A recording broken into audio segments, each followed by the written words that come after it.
and it's the only bridge in London that's ever been opened on time and on budget. Now the reason for that was the builders, the women of London. They built this bridge during the Second World War. They said if the men had done it, it would have taken them another 6 months. So we stopped them building bridges.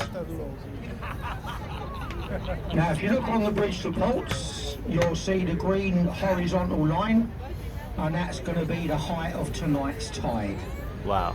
We've had a tide in London this week of 7 metres because we've been shutting our flood barrier. If we didn't have the barrier, London wouldn't be here this week. It would have gone underwater because of the big tides. Now on your left, this very elegant building, originally built as the Palace of Somerset, but we all call it Somerset House. And until 1976, this is where they kept the records of births, marriages and deaths. Now it's full of students from around the world. This is where it's all to do with fashion. A private members club. Used to be the Master Mariners Association, but they've gone to the Naval College. Look behind the ship on the wall, you see an archway, and if you look at the keystone, that's old Father Thames looking at you going down the river.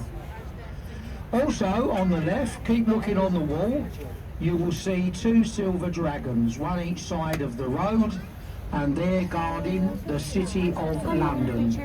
You're now entering what we call the Square Mile, the ancient City of London. Look through the trees there on the left. There's some of the oldest buildings in London. They're known as the Inner and the Middle Temple, and this is where we train the legal profession of this country. Apartments and some very nice shops at the bottom. The building belongs to the Prince of Wales. He owns the South Bank of London, called the Duchy of Cornwall. Next door is the headquarters of Sea Containers.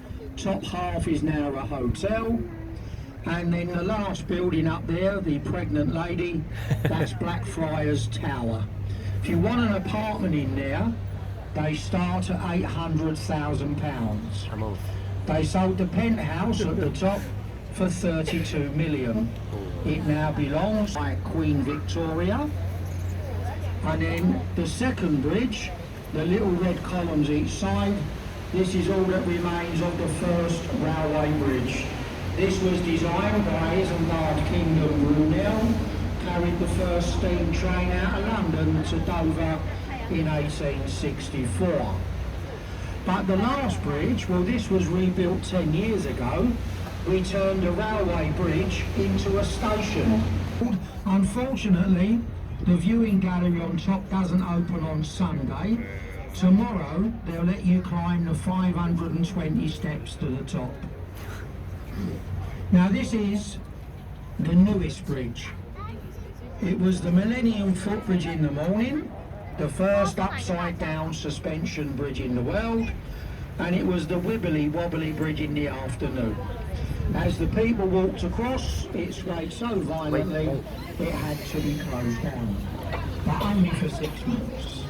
Then he hates anything with 4 wheels apart from his Range Rover. Now look to the right, look at the Shard, look at the top right hand corner. That's supposed to be the viewing gallery, and look how empty it is.